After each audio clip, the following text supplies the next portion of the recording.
Santa Teresa Avila TV, Sorowajan Baru, Renungan Katolik Jumat, 18 April 2025 diambil dari bacaan Injil Suci Yohanes bab 18 ayat 1-40 dilanjutkan bab 19 ayat 1-42, penderitaan dan pengorbanan Kristus untuk keselamatan dunia, sudah selesai. Yohanes bab 19 ayat 30, firman Tuhan dalam kitab suci Injil Yohanes bab 18 ayat 1-40 dilanjutkan bab 19 ayat 1-42 mengisahkan perjalanan penderitaan Yesus mulai dari penangkapannya di Taman Getsemani hingga penyaliban dan penguburannya. Peristiwa-peristiwa ini merupakan inti dari misteri iman Kristen yang menggambarkan kasih dan pengorbanan Kristus untuk menyelamatkan umat manusia. Yesus ditangkap di Taman Getsemani setelah Yudas Iskariot mengkhianatinya dengan sebuah ciuman.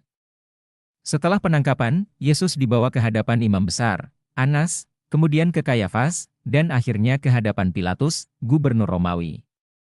Meski Pilatus tidak menemukan kesalahan dalam diri Yesus, orang-orang Yahudi mendesak agar Yesus dihukum mati dengan disalibkan. Yesus dihina, dicambuk, dan dikenakan mahkota duri oleh para prajurit Romawi. Mereka mengejeknya dengan berkata, "Salam, hai Raja orang Yahudi." Meskipun mengalami penderitaan yang begitu berat, Yesus tetap menunjukkan kasih dan pengampunannya. Ketika Pilatus bertanya kepada Yesus tentang kerajaannya, Yesus menjawab, "Kerajaanku bukan dari dunia ini." Pilatus akhirnya menyerah pada tekanan massa dan memerintahkan agar Yesus disalibkan. Yesus memikul salibnya menuju Golgota, tempat dia disalibkan bersama dua penjahat. Dalam penderitaannya, Yesus berkata, "Ya Bapa, ampunilah mereka, sebab mereka tidak tahu apa yang mereka perbuat." Ketika Yesus berada di atas salib, ia berkata kepada ibunya, "Maria, Ibu, inilah anakmu."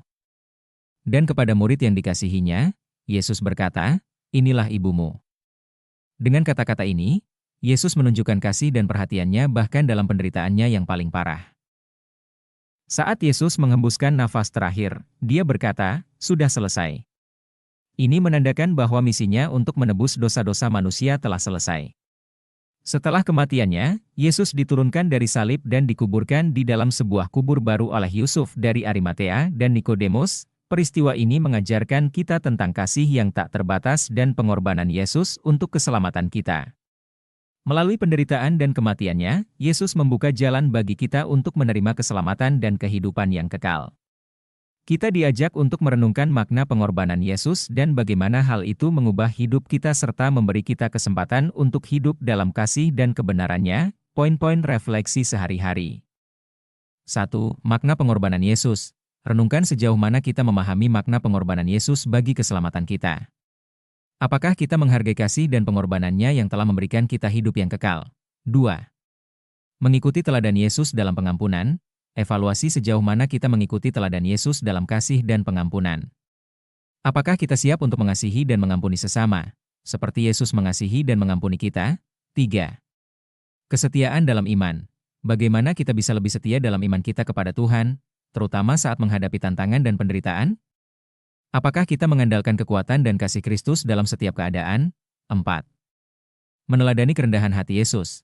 Renungkan bagaimana kita bisa meneladani kerendahan hati Yesus dalam setiap aspek kehidupan kita. Apakah kita siap untuk melayani dan berkorban bagi sesama dengan hati yang tulus? 5. Berserah kepada kehendak Allah. Apakah kita berserah sepenuhnya kepada kehendak Allah, seperti Yesus di Taman Getsemani? Bagaimana kita bisa lebih peka terhadap bimbingan Tuhan dan mengikutinya dengan hati yang tulus? Dengan merenungkan dan mengamalkan pesan dari Injil hari ini, kita diajak untuk memperkuat komitmen kita dalam hidup dalam kasih dan kebenaran yang diajarkan oleh Yesus serta menjadi saksi kasih Tuhan di dunia. Marilah kita selalu mengandalkan kasih dan bimbingan Kristus dalam setiap langkah hidup kita, sehingga kita dapat menjadi saksi kasih Tuhan di dunia. Thank you for watching. Join dan subscribe Instagram, Facebook dan YouTube Revival One.